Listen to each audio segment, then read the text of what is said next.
नमस्कार, जनशोध न्यूज़ में आपका स्वागत है। मैं प्रदीप तिवारी। एक बहुत ही अचीवमेंट की कहानी आज हम आपसे विस्तार से बात करेंगे और यह भी बात करेंगे कि क्या इस सक्सेस स्टोरी के बाद भी वहाँ पर कोई परिवर्तन आ पा रहा है या फिर शिक्षा का इन सब से कोई सरोकार नहीं है।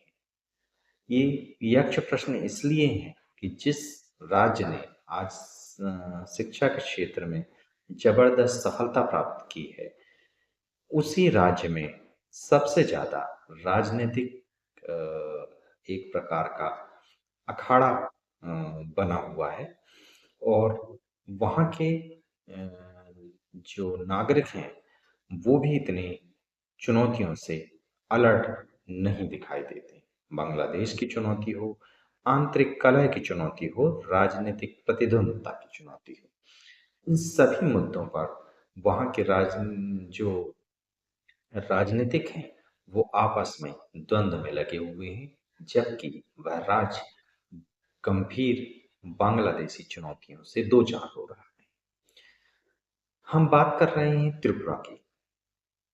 आइए पहले उसकी पॉजिटिव न्यूज़ के विषय में बात करते हैं, जिससे आपको भी बेहतर फ़ील होगा कि हमारा देश भी कुछ विशिष्ट करने की दिशा में आगे बढ़ रहा है, कर भी रहा है। आइए बात करते हैं, क्या वह उपलब्धि है जो त्रिपुरा ने हासिल की। त्रिपुरा ने महत्वपूर्ण शैक्षणिक उपलब्धि हासिल करते हुए भारत का तीसरा पूर्ण साक्षर राज्य बन गया है। मिजोरम और गोवा के बाद अब केवल त्रिपुरा ने ही साक्षरता दर 95.6% को पार कर इस मान्यता को हासिल किया है, जो कि भारत सरकार और यूनेस्को की मान्यता के अनुसार पूर्ण साक्षरता की न्यूनतम सीमा है। त्रिपुरा ने यह कार्य कोई जादू की छड़ी घुमाकर नहीं कर दिया है। त्रिपुरा की अगर हम विकास गाथा को देखें तो 1961 में यहाँ की साक्षरता मात्र 20.24% थी। दशकों में जबरदस्त सुधार हुआ। 2021 में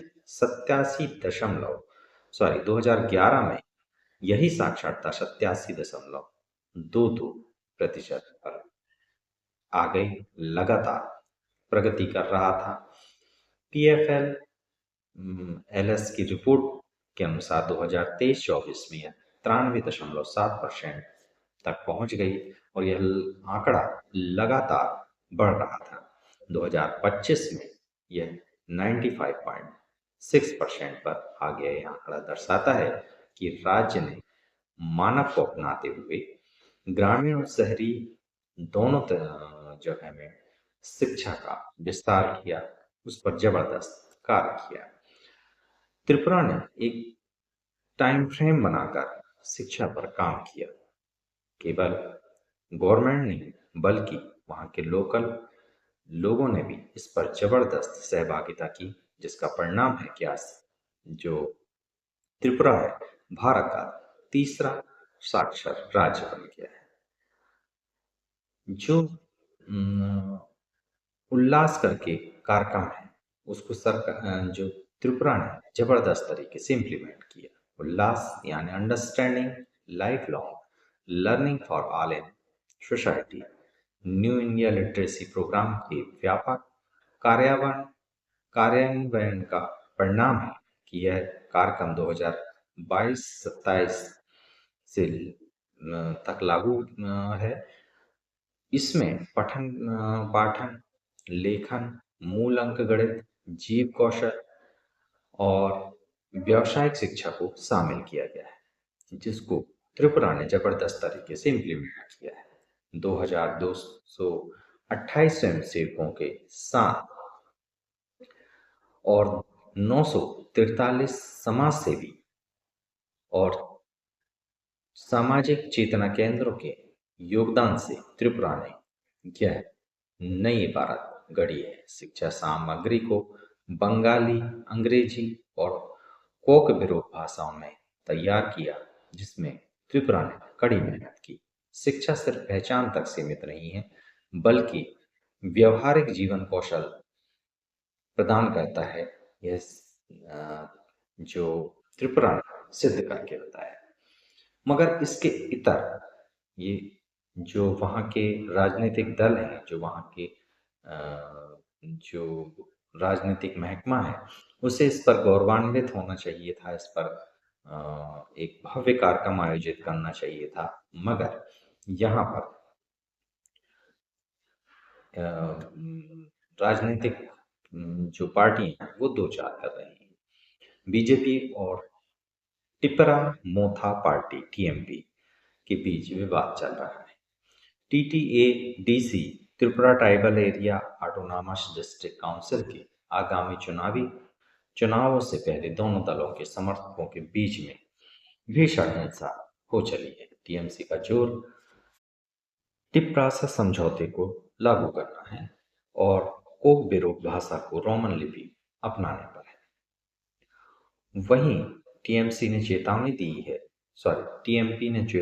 है कि यह चुनाव अकेले ही लड़ेगी। सीएम मनी वहां इसे ब्लैकमेलिंग बताया है और कहा है कि ऐसा तर्क उनकी सरकार के खिलाफ जाए।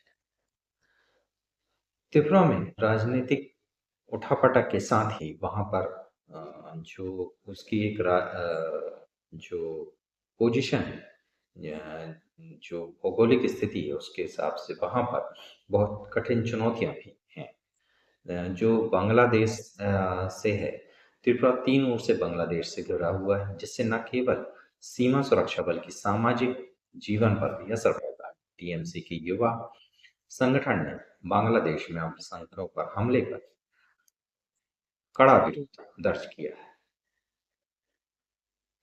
इसके अलावा आर्थिक और सामाजिक पहले भी वहां पर हुई हैं। दिल्ली में आयोजित एक व्यापार शिखर सम्मेलन में त्रिपुरा 3,700 करोड़ से अधिक के निवेश के प्रस्ताव, जहां उसने एक और निवेश को अपनी ओर आकर्षित किया है। 3,700 करोड़ रुपए का निवेश आकर्षित किया है। वहीं स्वास्थ्य के क्षेत्र में AIIMS के साथ समझौते के तहत GBP अस्पताल और अगरतला मेडिकल कॉलेज के प्रशिक्षित कर्मचारियों को उन्नत सेवा प्रदान और प्रशिक्षण उसने करवाया है। पर्यटन और जो संस्कृति है, उसके तहत प्रधानमंत्री श्री नरेंद्र मोदी ने त्रिपुरेश्वरी मंदिर गुमाती जिला का नवीनीकरण किया है, जिससे भी इसकी सांस्कृतिक और धार्मिक पहचान मजबूत हुई है और यहाँ पर पर्यटन भी बढ़ा है। त्रिपुरा पूर्ण साक्षर राज्य बनना सिर्फ एक शैक्षणिक उपलब्धि नहीं है, बल्कि समाज के लिए नहीं बल्कि संपूर्ण समाज के लिए और विकास और अवसरों के लिए यह एक बहुत बड़ा मील का पत्थर साबित होने वाला है और प्रमाण भी है। दूसरी ओर राजनीतिक मतभेद और सुरक्षा चुनौतियां भी राज्य की सामाजिक और राजनीतिक तस्वीर को आकार दे रही हैं। यह उपलब्धि राष्ट्रीय शिक्षा नीति तथा ग्रामीण शिक्षा और कौशल विकास की दिशा में एक बड़ा कदम है, जो आगे देश में विकसित भारत 2047 की दिशा में एक प्रेरणादायक उदाहरण पेश करता है। मगर यह तब जब वहाँ के राजनीतिक नेता इस बात को समझते हैं और इसकी उपलब्धता उतने ही मनोयोग से सेलिब्रेट करते हैं जितने कि वो अपनी राजनीतिक जीत को करते हैं।